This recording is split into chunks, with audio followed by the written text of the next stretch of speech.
Ready. അങ്ങനെ ready ആയിരിക്കും guys. So എന്ത് സുഖം, ലക്ഷറി ലൈഫ് തന്നെ. ഇല്ല, ഞാൻ ആക്ച്വലി ചെയ്യാൻ വേണ്ടി ഞാൻ ഹെൽപ്പ് ചെയ്തായിരുന്നു. ഇത് സ്പ്രെഡ് ആക്കി തന്നത് ഞാൻ പാനിലിട്ട് ഫ്ലിപ്പ് ചെയ്യാൻ നോക്കി, പക്ഷെ എനിക്ക് പറ്റിയില്ല. അപ്പൊ എന്തായാലും നമ്മുടെ ഇവിടെ ഇത് ഇതിൻ്റെ അകത്ത് എന്തുണ്ടോ ഇല്ല. ഓക്കെ, സോ ബ്രെഡ് ടോസ്റ്റും റെഡിയാണ്. ആൻഡ് പെപ്പറിന്റെ മേളിൽ കുറച്ച് നമ്മൾ സ്പ്രിങ്കിൾ ചെയ്തിട്ടുണ്ട്. ഇങ്ങനെ വിതറുന്നതിനെയാണ് സ്പ്രിങ്കിൾ എന്ന് പറയാ. കരിഞ്ഞു പോയി എന്നാണെങ്കിലോ, ബ്രെഡ് കരിഞ്ഞു പോയി. Bread has got it burned. I'm not really sure, but I think it's burned. Okay. ആണെന്ന് തോന്നുന്നു. അപ്പൊ ഇനി പറയാനുള്ളത്, നമ്മൾ ഈ പിഞ്ച് ഓഫ് സോൾട്ട് എന്നൊക്കെ പറയില്ലേ, അതേപോലത്തെ ഒരു ടേം ഉണ്ട്, dash of pepper. Dash of pepper, ഈ വേർഡ് എപ്പോഴോ യൂസ് ചെയ്തിട്ടുണ്ട്. ഞാൻ തന്നെ അതൊന്ന് വീഡിയോയില് ഇങ്ങനെ നമ്മൾ പറഞ്ഞു pinch of salt, dash of pepper എന്നൊക്കെ നമുക്ക് യൂസ് ചെയ്യാം കേട്ടോ. അപ്പൊ ഇനി ഇതെങ്ങനെ ഉണ്ട് എന്നുള്ളത് നമുക്ക് ഒരുമിച്ചിരുന്ന് ടേസ്റ്റ് ചെയ്യാം. ഇപ്പം ഫസ്റ്റ് ബൈറ്റ് എടുത്തോ. ഞാൻ മുട്ട അങ്ങനെ കഴിക്കില്ല. മുട്ട കഴിക്കില്ല അങ്ങനെ. I'm not a big fan. My mom's gonna see this, she's gonna freak out. My daughter started eating egg എന്ന് പറഞ്ഞിട്ട്.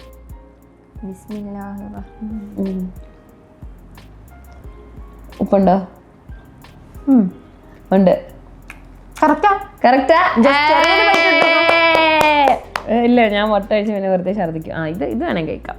അപ്പൊ ഞാൻ കുറച്ച് സാധനങ്ങൾ ഞാൻ പഠിപ്പിക്കാം.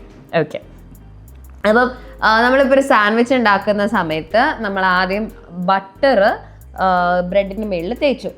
ഇതിനെന്താ നമ്മൾ ഇംഗ്ലീഷിൽ പറയാ? Spreading the butter on the bread. Spread ചെയ്തു എന്തോന്ന് കിളി പോയത്. ലഞ്ച് കഴിച്ചില്ല.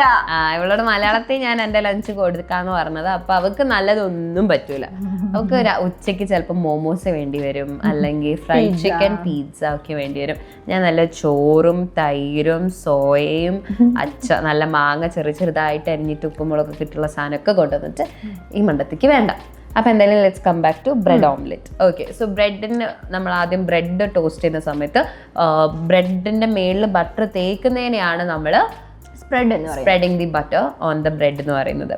പിന്നെ ഒരു സാധനത്തിന്റെ മേലെ നമുക്ക് ഒന്ന് വെക്കുകയാണല്ലോ ചെയ്യുന്നത്. ഇപ്പൊ ബ്രെഡിന്റെ മേളിൽ നമ്മൾ എഗ്ഗ് വെക്കുന്നു, മേ ബി അതിന്റെ മേലെ നമ്മൾ വെജിറ്റബിൾസ് ഇടുന്നു, എന്നിട്ട് അടുത്ത ബ്രെഡിന്റെ സ്ലൈസ് അങ്ങനെയൊക്കെ ചെയ്യുന്ന സമയത്ത് ലെയറിങ്.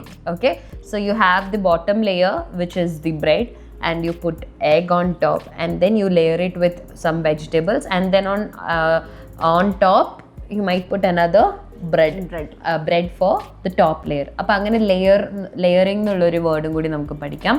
പിന്നെയുള്ള മെയിൻ ആയിട്ട് നമ്മൾ പഠിക്കേണ്ട വേർഡാണ്, ഇതെല്ലാം ചെയ്ത് കഴിഞ്ഞ് നമ്മൾ ഒരാൾക്ക് വിളമ്പുന്നതിന് എന്താ ഇംഗ്ലീഷിൽ പറയാം? വിളമ്പുന്നതിന് എന്താ? അല്ലെങ്കിൽ ഒരാൾക്ക് കൊണ്ടു കൊടുക്കുന്നതിന് പ്രസന്റിങ്ങോ? അല്ല, serving. It's very simple actually. You serve it. അപ്പം we here have served it on a plate. അല്ല, ഇനി നമ്മൾ അലങ്കരിക്കുന്നതിന് ഡെക്കറേറ്റ് ചെയ്യാന്നും പറയും. പിന്നെ നമ്മൾ ഈ വറവിടില്ലേ ചില സമയത്ത്, അതിനെന്താ പറയുന്ന പറയാ? I think I've taught you this already. Seasoning എന്ന് പറയാറുണ്ട്. You didn't know? Okay, അങ്ങനത്തെ ഒരു വേർഡും കൂടി kitchen vocabulary. Seasoning. Okay, and ഈ സമയം കൊണ്ട് നമ്മുടെ വീഡിയോഗ്രാഫർ എന്ത് ചെയ്തു? അവൻക്ക് തന്നെ നല്ല 2 ബ്രെഡ് ടോസ്റ്റും ഉണ്ടാക്കി, ബുൾസൈയും ഉണ്ടാക്കി. ആൻഡ് കയ്യിൽ ഇങ്ങനെ ഗിംബിൽ പിടിച്ച് നിൽക്കുന്നതുകൊണ്ടാണ് അതങ്ങ് വിട്ട് കഴിഞ്ഞാൽ അവനത് കഴിക്കും. അല്ലേ? ചൂടാറിപ്പോയോ ഷെബാന്? ഇല്ല, കുഴപ്പമില്ല. സോ ബാക്കി വിശേഷങ്ങൾ നമുക്ക് പാർട്ട് 4 കാണാം. ഇംഗ്ലീഷ് കഫേയിൽ ആർക്കും എവിടെ നിന്നും ഇംഗ്ലീഷ് സംസാരിച്ച് പഠിക്കാം. ലൈവ് ഇന്ററാക്റ്റീവ് ക്ലാസുകൾ, ഓൺലൈൻ വീഡിയോ ക്ലാസുകൾ, 24 hours നിങ്ങളെ സപ്പോർട്ട് ചെയ്യാനായി ഒരു പേഴ്സണൽ ട്രെയിനർ. കൂടുതൽ വിവരങ്ങൾക്ക് ഡിസ്ക്രിപ്ഷനിലെ വാട്സ്ആപ്പ് നമ്പറിൽ മെസ്സേജ് അയക്കൂ.